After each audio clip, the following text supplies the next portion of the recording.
halkani waa Washington laanta afka Soomaaliga ee idaacadda VOA oo si toos uga dhageysanaysaan mowjadaha 16 iyo 19 mitirban iyo bogga internetka ee voasomali.com.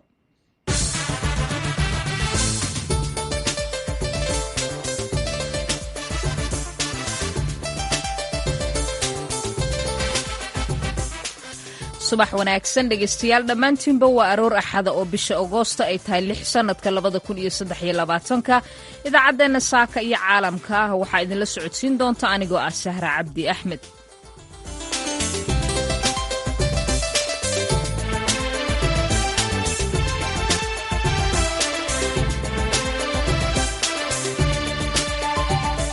qodobada aad ku dhageysan doontaan idaacadeena waxaa ka mid ah dawladda Soomaaliya oo ku dhawaaqday natiijada imtixaanaadkii fasalka 12aad ee dugsiyada sare ee dalka iyo kaalimaha ardaydu ay kala galeen.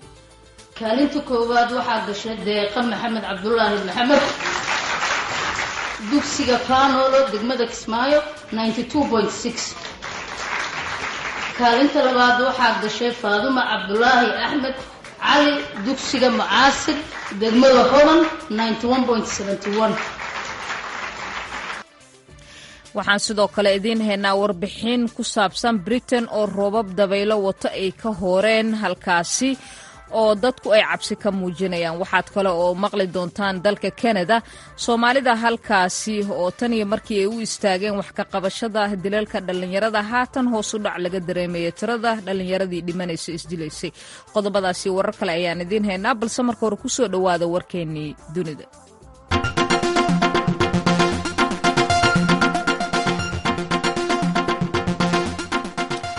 ra-iisul wasaaraha ku meel gaarka ah ee dalka Lebanon Najiib Makite ayaa sabtidii waxa uu sheegay in aysan jirin sabab ka walaacin karta ama argagax ku saabsan xaaladda ammaanka ee dalkiisa keeni karta diblomaasiyiinta dalalka kale ka jooga halkaasi kadib markii Jarmalka iyo wadamada Khaliijku ay ku jiraan ay soo saareen digniino ay ku baahiyeen baraha bulshada kuwaasi oo la sheegay in xaalado rabshado ay ka dilaaci karaan halkaasi.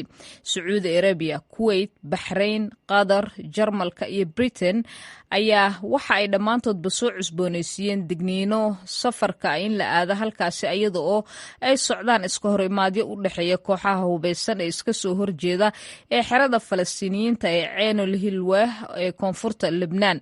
bayaan uu soo saaray ayaa ra-iisul wasaaraha dalkaasi uu ku sheegay in uu la hadlay madaxiisa dhinaca ammaanka quseeyo isla markaasina qiimeyn ay ku sameeyeen xaaladda oo aysan jirin waqtigan baahi walaac iyo argagax keeni karta. waxa uuna sheegay in horumar la taaban karo laga gaaray xalinta shaqaaqadii ka dhacday Ceenul Hilwa halkaasi oo ugu yaraan 13 qof ay ku dhinteen dagaal dhinacyo ku dhex maray. hogaamiyaha Kuuriyada Waqooyi Kim Jong-un ayaa waxa uu booqday goobta laga hago warshada hubka weyn ee dalkiisa intii u dhaxaysay Khamiistii iyo Sabtidii shalay taasi oo ay ku jiraan khadadka wax soo saarka ee dhinaca gantaalada istiraatiijiga ah ee safka hore kaga jira iyagu gantaalada ay tijaabiyaan iyo diyaaradaha aan duuliyaha lahayn sida ay warisay wakaaladda wararka KCNA ee dalkaasi. Kim waxaa sidoo kaleeto uu kormeeray warshado soo saara madfacyada gantaalaha badan ee ay dalkaasi tijaabiyaan. waxaa kaleeto uu ku bixiyey tilmaamo lagu kordhinayo awoodaha wax soo saarka warshadaasi taas oo qayb muhiima ka ah xoojinta awoodda difaaca ee dalkaasi sida ay tiri wakaaladda wararka dalkaasi ee KCNA. kormeerka warshadaasi ayaa Kim waxa uu xusay inay dibhabeen iyo saxiisba lagu sameyn doono hagaajinta goobaha laga hago gantaaladaasi isla markaasina la casriyan doono sida uu warka ku yiri. warkii dunidana waa naga intaa.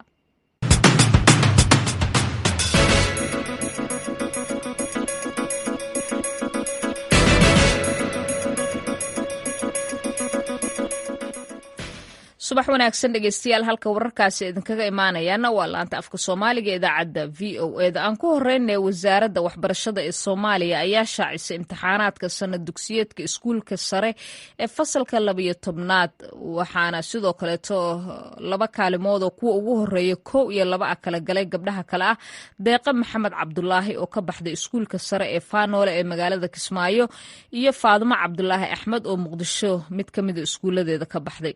dowladda federaalk Soomaaliya ayaa shaacisay haddaba natiijadan sida uu ku soo waramayo wariyaha VOA-da Cabdulqaadir Okey. sanadkan kaalinta koobaad iyo labaad imtixaanka dugsiga sare waxaa galay 2 gabdhood sida laga sheegay munaasabada lagu shaacinayay natiijada imtixaankii la galay dugsiga sare kaasoo u fadhiiseen in ka badan 33,000 oo arday. deeqa maxamed cabdulaahi oo wax ku baratay iskuulka Faanole degmada Kismaayo maamulka Jubbaland ayaa gashay kaalinta koobaad halka kaalinta labaadna gashay Faaduma Cabdulaahi Axmed halka kaalinta saddexaadna ka soo muuqday Cabdisalaam Saalax Cabdulaahi. kaalinta koowaad waxaa gashay deeqa maxamed cabdulaahi maxamed dugsiga Faanole degmada Kismaayo 92.6. kaalinta labaad waxaa gashay Faaduma Cabdulaahi Axmed علي dugsiga Mucaasir degmada Hodan 91.71. kaalinta saddexaad waxaa galay waxaa si wadajir u galay labada arday kala Cabdisalaam Saalax Cabdulle Maxamuud dugsiga Al-Fajr Lafweyn degmada Yaqshid 91.43. waxaa kaalinta saddexaad kula jira Muuse Maxamed Xasan Nuur dugsiga Horyaal degmada Kismaayo 91.43. wasiirka waxbarashada Soomaaliya Faarax Sheekh Cabdulqaadir ayaa ugu hambaliyay ardayda ku baasay imtixaankii la qaaday sanadkan. wasiir Faarax ayaa khusay sida ugu dhabar adeegan ardaydu inay ahayd mid keenta guusha maanta la gaaray. salaanta kadib waxaan ka bilaabayaa inaan u hambaliyeeyo dhalinyarada Soomaaliyeed ee wiilal iyo gabdho leh ee ku dhiiraday inay waxbarasho bilaabaan 12 sano soo waday ogolaadaan inay tartan xor ah galaan oo ay u tartamaan si ay u tijaabiyaan aqoontooda iyo kartidooda iyo garaadkooda kuna guuleystay inay imtixaanadaas oo duruuf adag laga soo maray aadna loo ilaaliyay ay ku guuleystaan hambalyo iyo bogaadin ayaan u dirayaa iyaga waalidiintood macallimiintoodii maamulayaashoodii iyo bulshaweynta Soomaaliyeed oo dhan.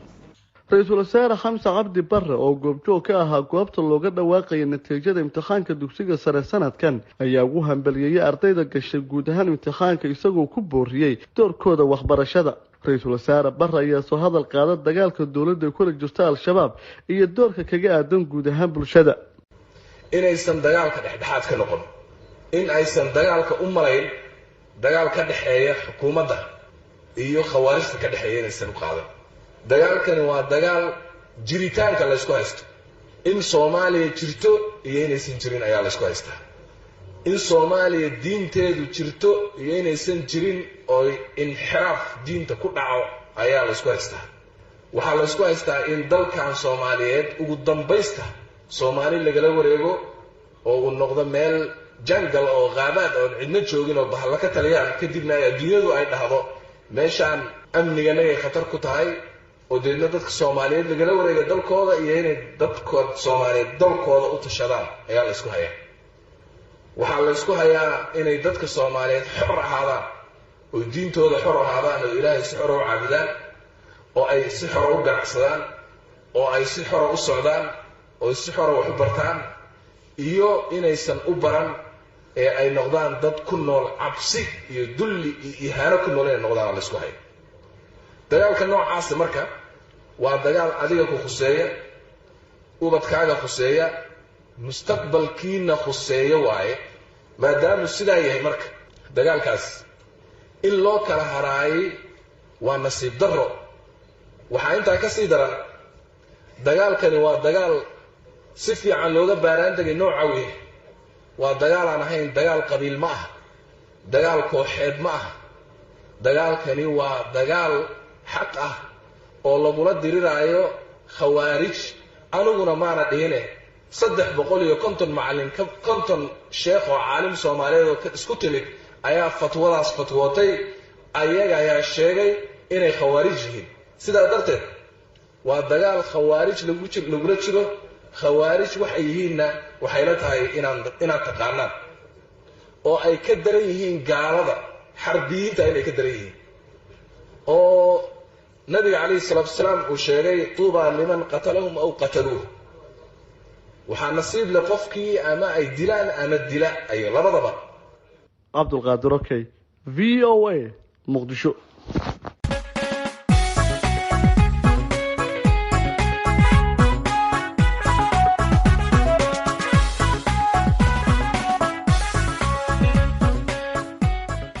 weli washington ayaad naga dhagaysanaysaan. soomaalida ku nool magaalada toronto ee dalka canada ayaa u muuqda kuwo ku guulaystay wax ka qabashada dhibaatooyinka haysta dhalinyarada, gaar ahaana marka ay timaado dilalka. waxaa hoos u dhacay tan iyo markii ay soomaalidu u istaagtay wax ka qabashada arrintaasi tirada dhalinyarada isdilaysay. tirada soomaalida lagu dilay toronto tan iyo bilowgii sanadkan ayaa aad uga hooseyso marka loo eego sanadkii tegay, walow marka laga hadlayo guud ahaan toronto tirada ay korortay sanadkan. haddaba wariyaha v o eda xuseen nuur xaaji ayaa warbixintan noo soo diray.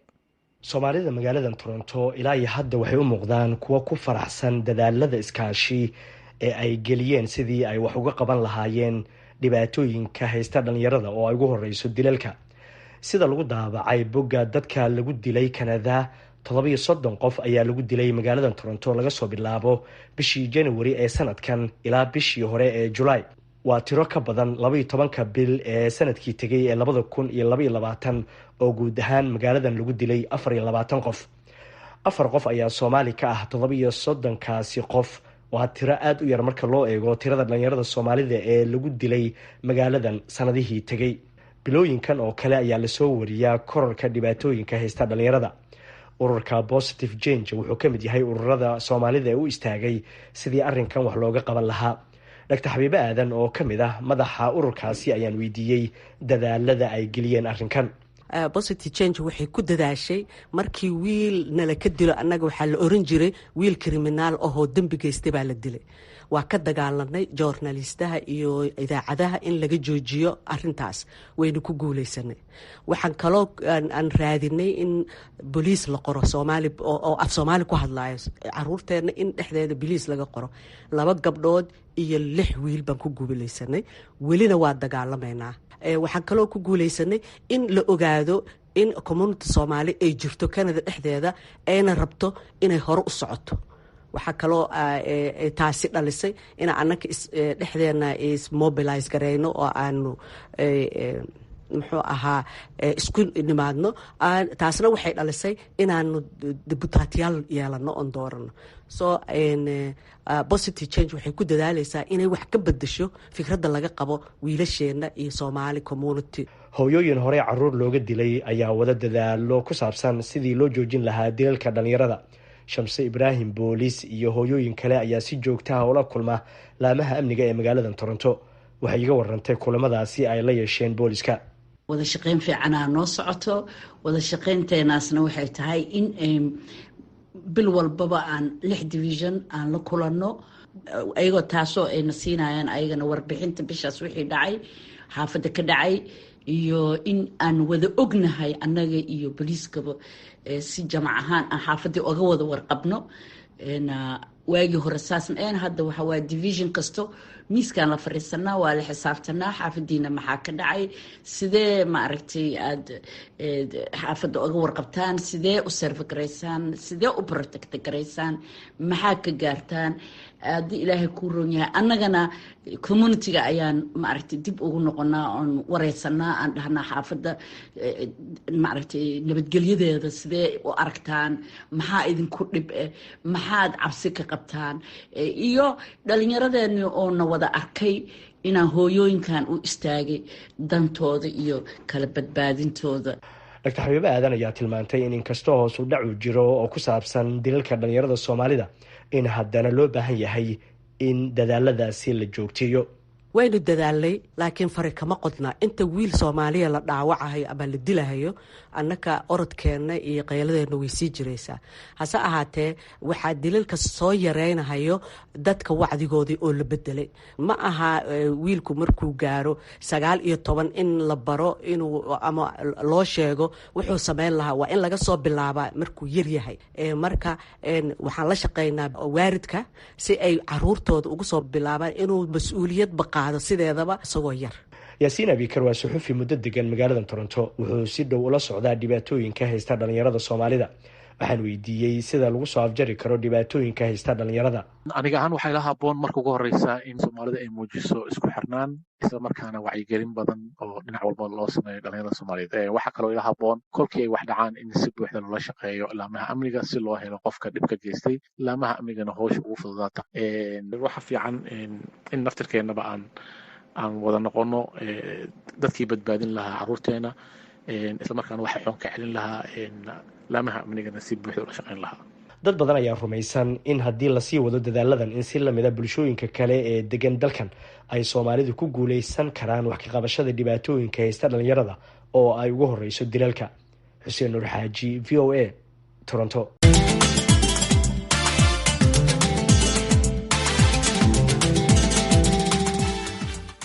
weli Washington ayaad nagala socotaan. meelo badan oo ka mida dalka Britain waxaa ka da-ay roobab mihigaana oo wato dabaylo xoogan. dhinaca kaleetana hay-adda saadaasha hawada Britain ayaa ka digtay in roobabkan dabaylaha wato oo loo bixiyey Storm Anthony ay khatar ku yihiin dalka iyo dadkaasi. waxaana warbixintan kasoo diray magaalada London wariyaha VOA-da ee qaaradda Yurub Cabdixaafid Cawil Ismaaciil. isbeddelka cimilada meelo badan ayaa laga dareemayaa caalamka. sanadkan heerkulka Britain aad ayuu uga yaraa marka loo eego wadamada Yurub ee ay dariska yihiin. dhinaca kale xagaagan cimiladu aad ayay u qaboobeyn. 24 saacadood ee ugu dambeeyay deegaano badan oo ku yaala Britain waxaa ka da-ayay roob mahiigaan ah oo watay dabaylo xoogan oo saacadii jarayay ilaa 60 mayl. hay-adda saadaasha hawada Ingiriiska ayaa digniina ka soo saartay galbeedka mandaqada Walashka iyo koonfurta galbeed ee mandaqada England. waxa kale oo la saadaalinayaa in roobab xoogani ka da-aan mandaqada waqooyiga Ireland. badiba London degmooyinkeeda waxaa ka da-ayay roobka loo yaqaano miroolaha ee aan qaadin. guud ahaana Britain roobka da-ayay waxa uu watay dabaylo xoogan. mandaqada waqooyiga Ireland hay-adda saadaasha hawada waxay ka soo saartay digniinta dhexdhexaadka ah taasoo macnaheedu tahay khatar iman karta. deegaano ay ka mid yihiin magaalooyinka Bristol iyo Bath oo ku yaala koonfurta galbeed ee Britain sidoo kale digniino khatar ah ayaa laga soo saaray iyaga oo uu ka da-ayo roobkaasi mahigaanka ah oo dabaylo ba-an isaguna wata. dhowr qof oo Soomaaliyeed oo dukaamaysi samaynaya ayaan la kulmay xilli uu roobku yaro qaaday galbeedka magaalada London gaar ahaana degmada Acton. waxa ay ku bilaabayaan magacyadooda. asalaamu calaykum waraxmatullaahi wabarakaatu. cabdixafid magacaygu waa Yuusuf Axmed oo ku nool xaafadda Acton magaalada London. haddaa ka jawaabo su-aashaada weydiisay waa run oo waxaa jira roobo waaweyn oo isbuucyadii u dambeysay da-ayay. roobabkaasoo wata dabaylo weliba maalmihii u dambeysay ha ugu sii darnaadaane kuwaasoo keenayay caqabado kala duwan ama in tareenada la kansalo mararka qaarkood in basaskii socodkoodii mararka qaarkood la yaro xakameeyo waxyaalo noocaas ah oo taasoo dee bulshada ku nool magaalada London dhib ku ah iyo dhex socodkii roobkan oo dabaylo wato oo iska dhib badan. xilligan oo ahaan jirtay beriga hore dee waqti kulul oo dadku ay qabowgii ay kaga nastaan. sanadkan wax kuleyla maanan arag. samarkan wuxuu badnaa kuleylahan wuxuu badnaa kuleylo qabow ah oo aan cimiladu aanay sidaa u wanaagsanayn. walaal waad mahadsantahay. magacaygu waa Nimco. haddaan kaaga waramo roobkan iyo dee dabaylahan ii socda waad iga arkaya xalay toolo roobkii bilaabmay ilaa imikadan waqtigan aynu joogno inuu da-ayo. dee waqtigan oo kale waqtigii ugu kululaan jirtay ee cadceedu jirtay ee samarka ahayd ee ay weeyaan. samarba maynaan arag. roobkii bilaabmay samarka bilowgiisii roob ay nagu bilaabmay ilaa imika roobkiibaa sidii u da-aya. marka wallaahi waxba kama garan karayno. dee waa kulle waa cimilada isbedeshay oo arrimaha xagga ilaahay ka socda. insha allah ilaahay khayruun baynu ku rajaynaynaa. waxaa laga cabsi qabaa dhaawacyo ka yimaada dhir roobku jaro iyo dhismayaal uu sandaqada dusha ka qaado oo dadka waxyeeleeya. bulshada Britain waxaa lagula taliyay inay hakiyaan dhammaan socdaalkooda haddii aan laga maarmi karin mooyaane. gobolka Yorkshire oo kulaalaha waqooyiga Britain dad ayaa guryahoodii laga daadgureeyay daadad soo rogmaday awgeed. booliiska magaalada Cleveland oo ku taala waqooyiga Britain-na waxa ay sheegeen inay dadka ka daadgureeyeen guryahoodii halka dadka qaarna loo jeediyey inay u tagaan ehelkooda ka baxsan magaalada. xilliga aan warbixintan diyaarinayo roobka nooca loo yaqaano qubays ayaa ka da-aya xaafadda Acton ee ku taala galbeedka London. waa roob dhibca waaweyn oo si xoog leh ugu dhacaya dhulka waqti koobanna da-aya. dhinaca kale magaalooyinka ku yaala xeebaha Britain ayaa dadka ku dalxiisa baabuurta la jiido loogu degay in cimilada xaalkeedu adag yahay maalmaha soo socda oo aanay u socdaalin deegaanada ay dabayluhu ka dhacayaan. roobabka da-aya ee mahigaanka ah ayaa lagu qiyaasay kuwii ugu badnaa, iyada oo meelaha qaar uu ka da-ay roob gaadhaya ilaa 40% milimitir. cabdi xaafid cawil ismaaciil, v o a, London.